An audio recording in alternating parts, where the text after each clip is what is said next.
महाराष्ट्राच्या जडणघडणीत संतांची भूमिका ही महत्त्वाची राहिली आहे. महाराष्ट्रातील संत चळवळीचा प्रारंभ हा यादवांच्या अखेरच्या ऱ्हास काळात झाला. महाराष्ट्रावर कोसळलेलं इस्लामचं आक्रमण आणि दुष्काळ व महामार्या यांसारख्या नैसर्गिक कारणांनी संत चळवळीला पोषण मिळालं. आर्थिक दुरावस्था, राजकीय जुलूम, बौद्धिक बेबंदशाही व आध्यात्मिक गोंधळ यांना सारा देश हा बुजबुजाटून गेला होता. या सर्व जाचातून समाजाला बाहेर काढण्याचं कार्य हे संतांनी केलं. बहुतेक संत मंडळी त्यांच्या काळाच्या मानाने प्रगल्भ व सुसंस्कृत होती. काही संतांना संस्कृत भाषेचेही चांगलं ज्ञान होतं. संत चळवळीत वारकरी संप्रदाय सर्वाधिक लोकप्रिय आणि दीर्घकाळ टिकलेला संप्रदाय आहे. जातीभेदाला वाव न ठेवता समतेची शिकवण त्यांनी दिली. स्त्री पुरुषांना समान संधी दिली. मानवात देवतांचा अंश पाहण्याची थोर शिकवण वारकरी संप्रदायाने दिली. संतांमुळेच महाराष्ट्र हा एकसंध राहिला. इस्लामी आक्रमणांच्या काळातही संत चळवळीने समाजाला कशाप्रकारे दिशा दिली हे आपण आज पाहणार आहोत. नमस्कार, मी ओमकार मुळे, कॅमेऱ्यावर आहेत साक्षात सावंत. 1189 ते 1318 या कालखंडातील यादवांच्या राज्यात संत चळवळीची खरी पार्श्वभूमी ही तयार झाली. वास्तविक पाहता यादवांचं राज्य हे न्यायसंपन्न आणि कलागुणांना वाव देणारं होतं. ज्ञानेश्वरीच्या 11व्या अध्यायात रामदेवराव यादव राजाबद्दल ओवी आढळते, ती अशी: तेथ यदुवंश विलासू सकळ कला निवासू न्यायाते पोषी क्षितिषू श्रीरामचंदू.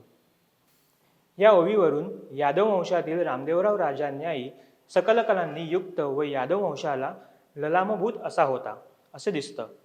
अखेरचा काळ वगळता यादवांच्या राज्यात सुबत्ता होती. यादवांचा कीर्तिसूर्य हा आपल्या तेजाने तळपत होता, परंतु इस्लामी आक्रमणांमुळे यादव टिकू शकले नाहीत. पुढे छत्रपती शिवाजी महाराजांचं राज्य येईपर्यंत महाराष्ट्रावर इस्लामी राज्यकर्त्यांचं राज्य राहिलं. यादवांचा ऱ्हास काळ हा संत चळवळीचा प्रारंभ काळ म्हटला जातो. इस्लामी आक्रमणांचा सुरुवातीचा काळ हा अस्थिरतेचा होता. हिंदूंच्या मंदिरातील मूर्त्या फोडणं, देवळं पाडून मशिदी बांधणं, हिंदूंच्या पाठशाळांचे मदरशात रूपांतर करणं, जिझिया लावणं, गोहत्या करणं, सक्तीचं धर्मांतरण असे प्रकार मोठ्या प्रमाणात घडत होते. इस्लामी अत्याचाराप्रमाणे भौगोलिक परिस्थितीने गांजलेला समाज हा ईश्वरास शरण येऊ लागला आणि संकटातून मार्ग दाखवणारे म्हणून संतांकडे बघू लागला. अल्लाउद्दीन खिल्जीच्या रूपाने महाराष्ट्रावर कोसळलेलं आक्रमण, उत्तरेकडील इस्लामी आक्रमणाचे भयंकर स्वरूप हा हिंदू धर्माला बसलेला मोठा धक्का होता. अवतीभोवती असलेली परिस्थिती अशावेळी ज्ञानहीन आणि गोंधळून गेलेल्या समाजात संतांनी आपल्या उपदेशातून मार्ग दाखवला. प्रबोधनाचे कार्य करणाऱ्या संतांपुढे जातीभेदाप्रमाणेच हिंदू धर्मावर काळ होऊन आलेल्या इस्लामचेही आव्हान होते. या आव्हानाला संत संयमाने व वीरवृत्तीचा जागर करत सामोरे गेले. समाजात चैतन्य निर्माण करून या प्रवृत्तीचा सामना कसा करावा लागेल तेही संतांनी शिकवलं. संत नामदेव म्हणतात, देव दगडाचा भक्त हा मायेचा, संदेह दोघांचा फिटे कैसा, ऐसी देव तेही फोडिले तुर्की, घातले उदकी भोभातिना. संत ज्ञानेश्वरांच्या मैत्रीमुळे ज्यांच्या आयुष्यात परिवर्तन घडलं त्या संत नामदेवांनी ही पताका अखिल भारतीय फडकवली. त्यांचा प्रभाव पश्चिम, वायव्य व उत्तर भारतातील समकालीन संत परंपरेवर स्पष्टत्वाने दिसतो. त्यामुळे उत्तरेतील संत कबीर व संत रोहिदास असो वा पंजाबमधील गुरुनानक देव व मीराबाई आणि संत शंकरदेव हे सर्वच संत नामदेवरायांकडून प्रेरणा घेऊन त्यांना गुरूंचे स्थान देतात. एवढंच नाही तर त्यांच्यापासून प्रेरणा घेत इस्लामी राजवटीविरोधात ते उभे राहतात, हिंदुत्वाचा जागर करतात. महाराष्ट्र आणि उत्तर भारतातील भक्ती चळवळीला जोडणारा दुवा म्हणजे संत नामदेव. संत तुकाराम महाराजांचा परिसर म्हणजे तत्कालीन मावळ प्रांत. संत तुकाराम महाराजांनी पायकाच्या अभंगातून मावळ प्रांतातील जनतेत देशभक्तीची बीजं रोवली. छत्रपती शिवाजी महाराजांना मिळालेले मावळे अशाच देशभक्तीचे प्रेरित झाले होते.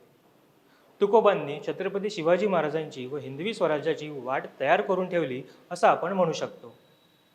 शिवछत्रपतींच्या सैनिकांस पायकांचे अभंग संत तुकाराम महाराजांनी दिले व शिवरायांस निष्ठावंत माणसं लाभली म्हणून स्वराज्य स्थापता आलं.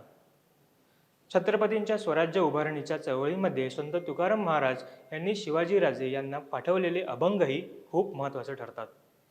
एकंदरीत संतांच्या रचनांना लाभलेली सामाजिक, राजकीय, धार्मिक व सांस्कृतिक पार्श्वभूमी ही समस्यांनी पीडित होती. समग्र संत चळवळीचा पायाच या समस्या, संकटे, वेदनांवर आधारलेला होता.